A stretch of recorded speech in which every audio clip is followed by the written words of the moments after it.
Salut et bienvenue dans cette vidéo. Aujourd'hui je voudrais te montrer la rythmique de Killing Floor de Howlin' Wolf. Alors c'est un morceau qui a été repris énormément, notamment par Jimi Hendrix.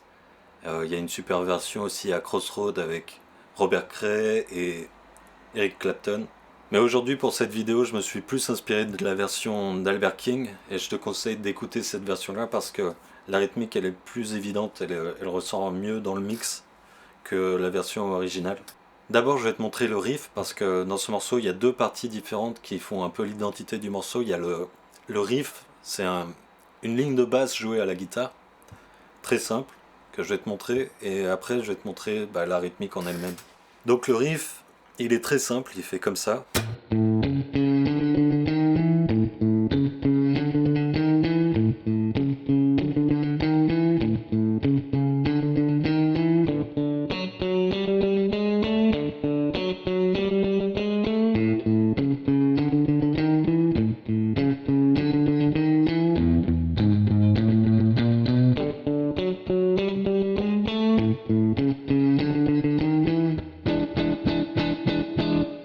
Pour le début du riff, on va tout jouer sur la corde de La.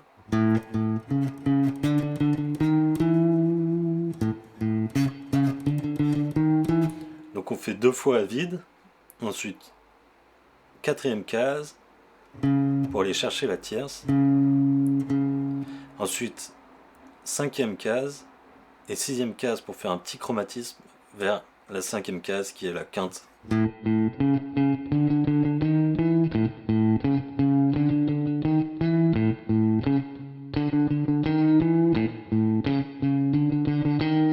Donc il va vraiment falloir chercher cette espèce de rebond.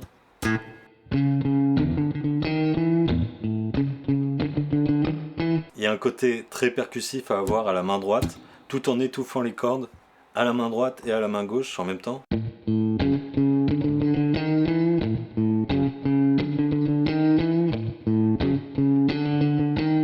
Si tu écoutes Clapton dans la version à Crossroads, tu vas entendre comment il le joue et c'est vraiment parfait. Donc voilà le principe du riff et on va faire exactement la même chose après en corde de Ré pour quand on va passer sur notre quatrième degré.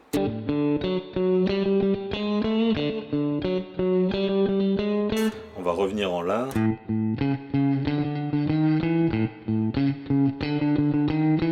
Et ensuite pour le cinquième degré qui est un Mi7, on va faire la même chose mais sur la corde de Mi.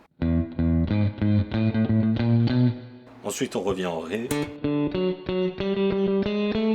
Et ensuite la même chose sur la corde de La pour finir. Et on finit par un accord de Mi7. Donc maintenant la rythmique, elle fait comme ça.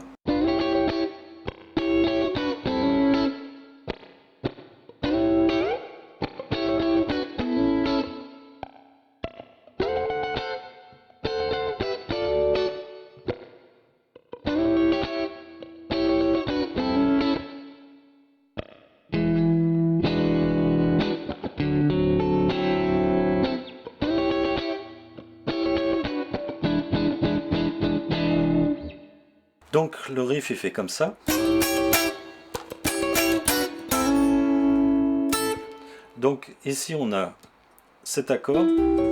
Donc en fait c'est un accord de La7. Sauf qu'on va pas jouer la corde de Ré. On va poser l'index pour étouffer les cordes qu'on joue pas, c'est-à-dire les cordes de Ré, La et Mi. Et on va jouer juste les trois cordes aiguës. On l'approche par un slide. On peut faire aussi un slide dans les aigus juste après.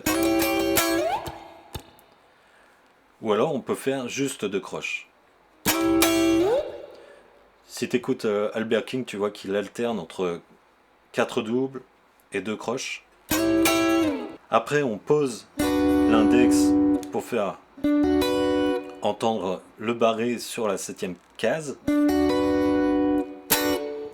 On déplace l'index et on fait un barré sur la 5e case et on vient attaquer la tierce majeure sur la 6e case de la corde de Sol.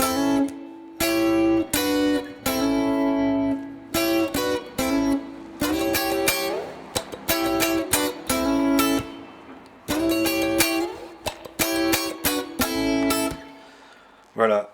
Et après, pour l'accord de Ré, 7, c'est la même chose, sauf on va se déplacer jusqu'ici. Tu vois, notre accord de Ré 7, il est ici, en 10e case. Et du coup, on va aller choper l'accord de Ré 7 ici.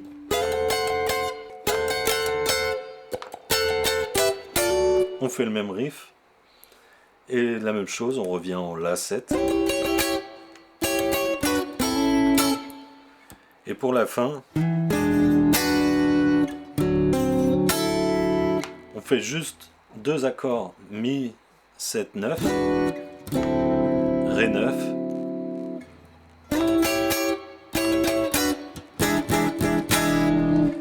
Et voilà, on termine comme ça, tout simplement. Voilà, merci d'avoir regardé cette vidéo. Si tu veux télécharger les tablatures, tu peux cliquer sur le premier lien dans la description et t'inscrire à ma liste mail. Et moi, je te dis à bientôt. Salut!